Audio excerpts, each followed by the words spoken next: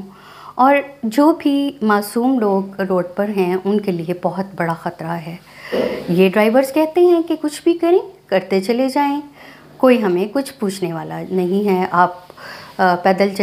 چلنے والے کے اوپر گاڑی چڑھا دیں، آپ کسی موٹر بائک پہ گاڑی چڑھا دیں، آپ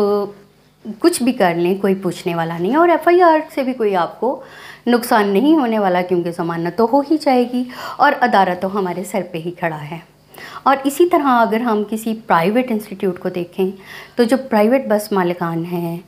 بہت سی ایسی جگہیں، ایسی بسیں، ایسے ٹرک، ایسی چیزیں جو پچھلے 25 سالوں سے روڈ میں ہیں اور ان کو دیکھنے میں ہی اب وہ صرف کھٹارا بن چکی ہیں لیکن روڈ میں موجود ہیں، جیسے کہ میں نے ابھی آپ کو جھنگ کی گاڑی کا واقعہ بتایا۔ ایسے حادثات اور ایسے حادثات میں ہونے والی جو اموات ہیں ان کو لواحقین بھی اس انداز سے فالو نہیں کر پاتے۔ قانونی پیچیدگیاں، عدالتی کارروائی، پولیس تحقیقات، میڈیکل رپورٹس اتنی طوالت اختیار کر لیتے ہیں کہ مرنے والے اسے اللہ کی مرضی قرار دے دیتے ہیں اور وہ یہ سمجھ کے کہ شاید اس کی موت اسی طرح سے لکھی تھی، اس سے حادثے کی وجہ کو وہ ایکٹ آف گاڈ، اللہ کی مرضی قرار دے کر خاموش ہو جاتے ہیں۔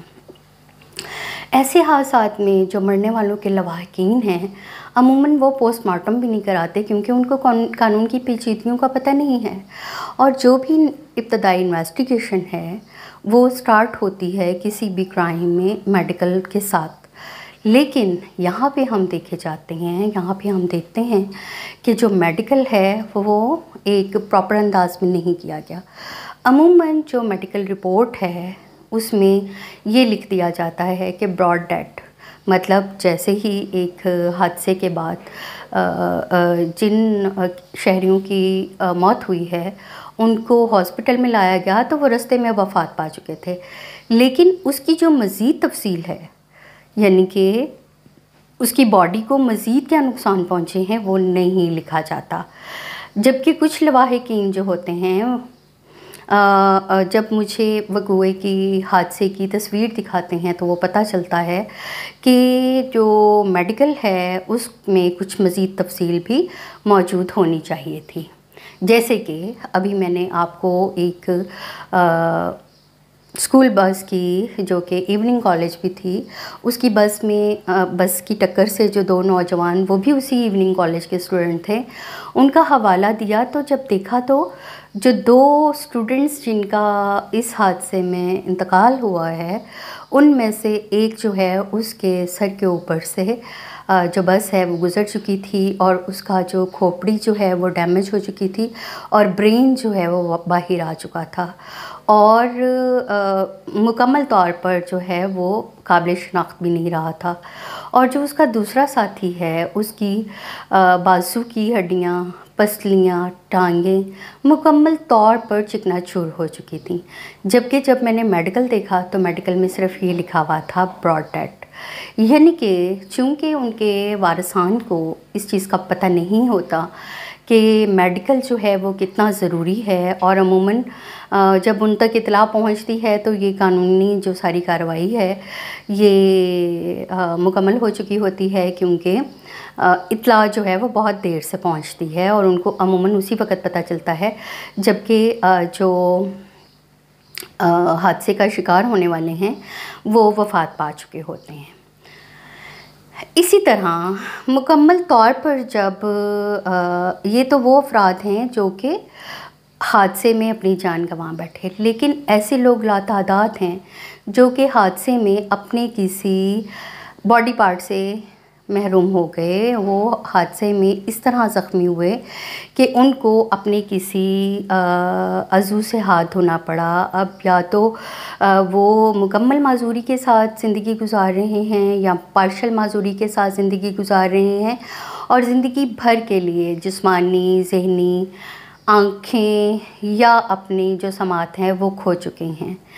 اس معذوری کو بھی وہ اللہ کی شکر گزاری اور اللہ تعالیٰ کی رضا سمجھ کے ابھی بھلائے بیٹھے ہیں، اور عموماً وہ گاڑی کے ڈرائیور یا پھر گاڑی کے مالکان کے اوپر کوئی کارروائی نہیں کرتے، کیونکہ بہت ساری دیگر وجوہات کے ساتھ ایک وجہ یہ بھی ہے کہ جو گاڑی کا اونر یا ڈرائیور کی طرف سے ان کو قانونی کارروائی کو فالو کرنے کی صورت میں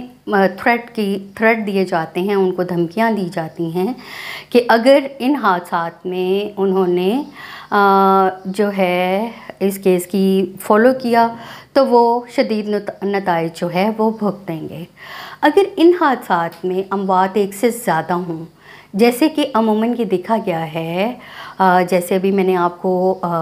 کلر کہار کے قریب ایک بس حادثے کے بارے میں بتایا، تو اس میں یہ ہے کہ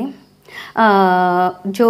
ڈرائیور ہے وہ تو موقع سے فرار ہو جاتے ہیں، کیونکہ ان کو پہلے ہی اندازہ ہوتا ہے کہ ان کی جو بس ہے، ان کا جو بس یا ٹرک وہ چلا رہی ہیں اس میں کیا ٹیکنیکل فالٹس ہیں، کیونکہ وہ بہت عرصے سے یہ گاڑیاں چلا رہے ہوتے ہیں۔ ایسے جو حادثے ہیں اس کے بعد عموماً گورنمنٹ کی طرف سے ایک بیان سامنے آ جاتا ہے کہ صوبائی وزیر اعلیٰ نے جو ہے وہ تعزیت کا اظہار کیا، یا پھر وزیر اعظم صاحب نے تعزیت کا اظہار کیا، لیکن آج تک ابھی میرے جتنا بھی میرا بطور لائر ایک کریئر رہا ہے، اس میں نے ایک بھی کیس ایسا نہیں دیکھا جس میں کسی ڈرائیور کو قرار واقعی سزا ملی ہو۔ اگر ہم WHO کی اس سال کی رپورٹ کی بات کریں تو WHO یہ کہتا ہے کہ پاکستان میں اس سال تقریباً 2% کے قریب جو اموات ہیں وہ ایسی ہوئی ہیں جو کہ ٹریفک حادثات میں لوگ وفات پا گئے ہیں، اور یہ ایسی موتیں ہیں جن سے بچا جا سکتا ہے، اور تقریباً جو ہے اسی کے قریب 2% کے لوگ ایسے بھی ہیں جو کہ حادثات میں مکمل معذوری کا شکار ہو چکے ہیں۔ یہ وہ چیزیں ہیں جنہیں ہم ٹریفک کے قوانین کو فالو کر کے ان کو روکا جا سکتا ہے، ان اموات اور ان حادثات کو جو ہے وہ کم کیا جا سکتا تھا۔ اور اس میں سراسر جو غلطی نظر آتی ہے وہ ڈرائیور کی غلطی نظر آتی ہے، کیونکہ جو ٹریفک حادثات ہیں ان میں جو گاڑی ڈرائیو کر رہا ہے وہ مکمل طور پر ٹریفک کے اصولوں کو جو ہے وہ اگنور کر دیتا ہے۔ ہم نے روڈز پہ دیکھا ہے over speeding, over loading, wrong overtaking, اور جو گاڑیاں ہیں وہ ٹیکنیکل پرابلمز کے ساتھ ہیں۔ اور اس کے ساتھ ساتھ ایک اور بہت اہم ہے بات جو کہ میں اپنا ایک آبزرویشن آپ سے شیئر کرنا چاہتی ہوں، اور یہ میرا ایکسپیرینس بھی ہے کہ جب آپ کسی بس میں سوار ہوتے ہیں تو اس میں جو اس کا ڈرائیور ہوتا ہے وہ عموماً دوسری بسوں کے ساتھ ریس لگانا شروع کر دیتا ہے۔ آپ موٹر وے پہ جا رہے ہیں یا آپ GT روڈ پہ جا رہے ہیں کسی بس یا کسی ہیوی بڑی گاڑی میں جو کہ پرائیویٹ بس ہے، تو آپ دیکھیں گے کہ ایک ڈرائیور نے دوسرے ڈرائیور کو آواز دی اور وہ ان دونوں کا مقابلہ شروع ہو گیا اور ان دونوں نے آپس میں ریسنگ شروع کر دی۔ اب ان کو یہ کچھ بھی پرواہ نہیں ہے کہ ان کے جو اندر پیسنجرز بیٹھے ہوئے ہیں ان کی جان جو ہے وہ خطرے میں ہے، بس کسی بھی حادثے کا شکار ہو سکتی ہے۔ اور اس کے ساتھ ساتھ ابھی بس میں موبائل فون کا استعمال، ہینڈ فری کا استعمال، یا پھر واٹس ایپ پہ ویڈیوز وغیرہ دیکھنا، یہ تو ایک روٹین کی بات بن گیا ہے جس کو کہ کوئی مطلب کنسیڈر ہی نہیں کیا جاتا ہے کہ یہ بھی کوئی پرابلم ہے۔ اس کے ساتھ ساتھ جب میں بہت سارے لوگوں کے ساتھ بات چیت کرتی ہوں، ایک انٹرویو والی سچویشن ہی ہوتی ہے، تو یہ بھی دیکھنے میں آیا ہے کہ ٹریفک کو فالو کرنا بہت سارے لوگ یہ سمجھتے ہیں کہ ہماری ایگو جو ہے اس میں ہرٹ ہو جاتی ہے، ہم جو ہے ٹریفک کو کے اشارے کو توڑنے کو بہت زیادہ جو ہے وہ ایک یوں سمجھیں کہ ایک فینٹیسی سمجھتے ہیں، اور بہت سارے لوگ آپس میں فرینڈس یہ ڈسکس بھی کر رہے ہوتے ہیں، دیکھو جی ہم نے ریڈ سگنل توڑ دیا، دیکھو جی ہم آگے نکل آئے اور ہمیں کسی پولیس والے نے کچھ نہیں کہا، جبکہ ٹریفک کو فالو کرنا، ٹریفک رولز کو فالو کرنے کے لیے یہ ضروری نہیں ہے کہ روڈ پہ کوئی ٹریفک پولیس کا اہلکار موجود ہو، بلکہ جب آپ ڈرائیونگ کا ٹیسٹ پاس کرتے ہیں تو یہ آپ کی ذمہ داری ہے کہ جب آپ روڈ پہ گاڑی لے کر جائیں تو پھر اس کو مکمل طور پر پوری ذمہ داری کے ساتھ ٹریفک قوانین کو فالو کرتے ہوئے اس کو روڈ پہ چلائیں، اسپیڈ لمٹ کو دیکھیں، اور اس کے ساتھ ساتھ ریڈ جو آپ کا ٹریفک سگنل کی پاسداری کریں، اور اگر بس میں کوئی ٹیکنیکل پرابلم ہے تو اس کو ضرور جو ہے وہ آپ فالو کریں۔ اکثر میں نے یہ بھی دیکھا ہے کہ ٹریفک رول کو فالو کرنا لوگ بزدلی یا پھر ڈرپوکی بھی سمجھتے ہیں، اور وہ یہ کہتے ہیں وہ نہیں ہم چلان سے نہیں ڈرتے، ہم پولیس سے نہیں ڈرتے، کیا بگاڑ لیں گے، ہمارا 500 کا چلان ہو جائے گا، ہمارا 700 کا چلان ہو جائے گا۔ ایسا نہیں ہے، آپ لوگوں کی زندگیوں کے ساتھ کھیل رہے ہیں۔ اچھا، اب یہ تو وکٹم سائڈ کی بات ہو گئی نا، کچھ ایسے لوگ جو کہ ٹریفک حادثات میں اکیوزڈ ہیں، ان لوگوں سے بھی جب میں نے بات کی تو انہوں نے مجھے یہ کہا کہ شاید وہ اس وقت اگر ایگو میں نہ آتے، وہ ریسنگ میں نہ پڑتے، وہ کسی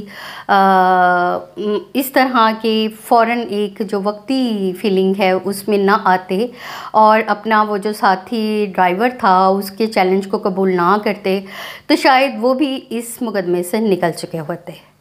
لیکن جو ٹریفک کے حادثات کی وجوہات ہے، میری اور میری ٹیم، میری لا فرم کی یہ کوشش ہے، شروع دن سے میں نے اس کو ایک کیمپین کے طور پر لے رکھا ہے کہ ٹریفک حادثات میں ہم نے کمی کرنی ہے، اس کے بارے میں اویئرنیس دینی ہے، اور اس کو اس انداز سے بنانا ہے کہ یہ ایگو کا مسئلہ نہیں ہے، ہم اچھے پاکستانی ہیں، ہم اچھے شہری ہیں، ہم پڑھے لکھے لوگ ہیں، ہم گاڑی خرید سکتے ہیں، ہم روڈ پہ آ سکتے ہیں، تو پھر ہم ٹریفک کے قوانین کو پابندی کے ساتھ فالو کیوں نہیں کر سکتے؟